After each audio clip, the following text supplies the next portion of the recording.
Kelly Shaw, Rocky Mountain Sasquatch Organization. I'm in southern Colorado. I'm stopping at Bigfoot sighting locations. I'm visiting 4 or 5 of them during this expedition. I'm going to pick up the camera and talk about the Bigfoot sighting that happened in this general area. This is Jenny Higley from RMSO, bringing you a sighting report from Colorado. This sighting happened in Montezuma County, Colorado, August of 2001 in the Jersey Gym Lookout Tower area near Mancos between Durango and Cortez. The witness states, "We pulled into camp on a rainy night about midnight. Cows were in the camp and began to leave. As they were leaving, we heard what I thought was a bull making upset noises at us. It was a throaty, guttural, huffing noise. Only the pitch never varied to a higher note at the end, like a bull bellowing. Only the so-called bull never left with the herd. That, and I never recall seeing the bull in the herd to begin with. After 15 or 20 minutes of the huffing in front of us, it got really quiet. Then my sister heard a noise in the woods behind her that sounded like an angry growl. I told her it was only the dogs growling at something. She informed me, no, both of my dogs were right there with her. It's not them. So she pulled out her pistol and turned and faced the direction the growls were coming from, and I went to get my rifle. Then it got real quiet again. We didn't hear any more strange noises that night. Whatever it was, I feel it knew what a gun was. My dogs never barked or went to investigate anything either. They stayed right with us all night. They are watchdogs at home and have been camping with us numerous times. They seemed to want our protection this time. The next night, we heard something stirring around out in the woods. I became real uneasy because everything went dead silent. So we went hastily to bed in the camper, dogs and all, and locked everything up tight. During the night, my sister said she was looking out the window at the sky and stars when suddenly all she could see was a black mat over the window, as something had moved in front of it, covering the view. She and her boys heard the dogs growling, low warning sounds in their throats, and the boys saw something big and black. The following evening, we broke camp about an hour before dark, and once again, everything became deathly quiet. We had an eerie feeling of being watched.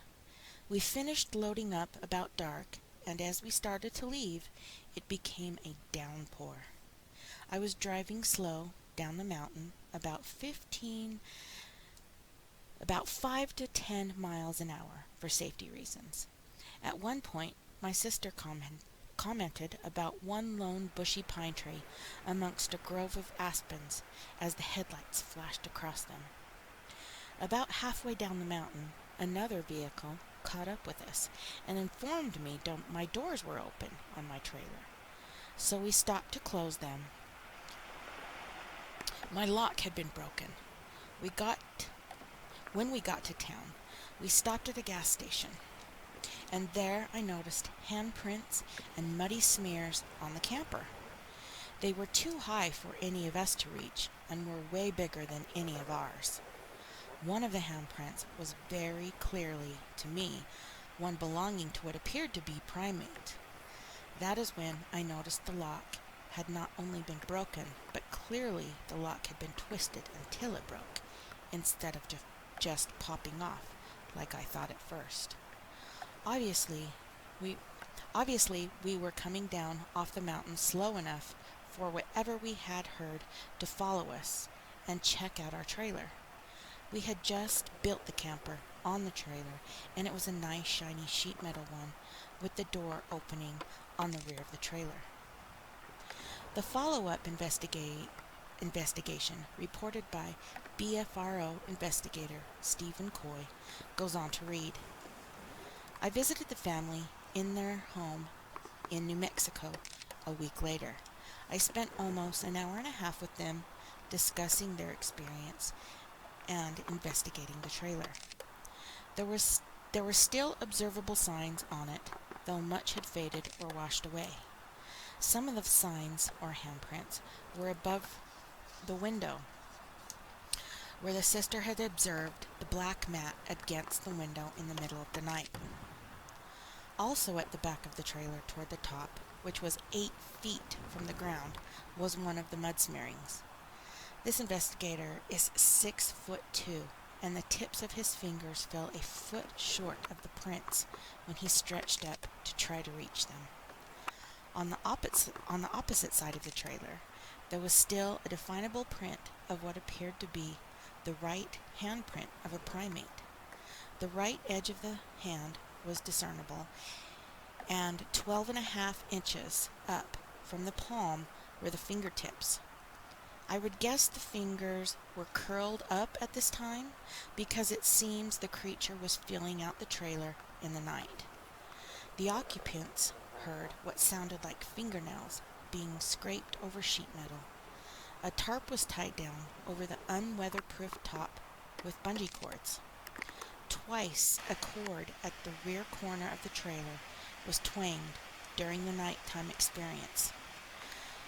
The witness is very intrigued by the Bigfoot mystery and was anxious to return to the site. I noted, however, that her husband stated he would just as soon not go back. In summary, it is a very intriguing experience reported by the witnesses. I am convinced they were visited by what appears to be a Bigfoot-like creature. No photos were taken of the prints, as the investigator believes any effort attempted would have brought about very poor results. The evidence could only be seen at certain angles of the light. Thank you for listening.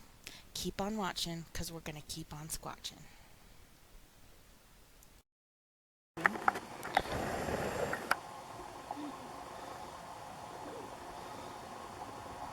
Yeah, seeing big cats in the wild is kind of hard.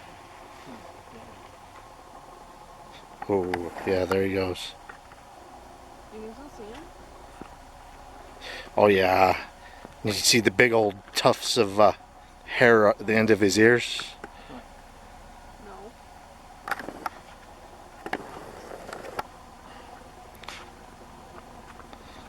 I don't see him now. That was cool.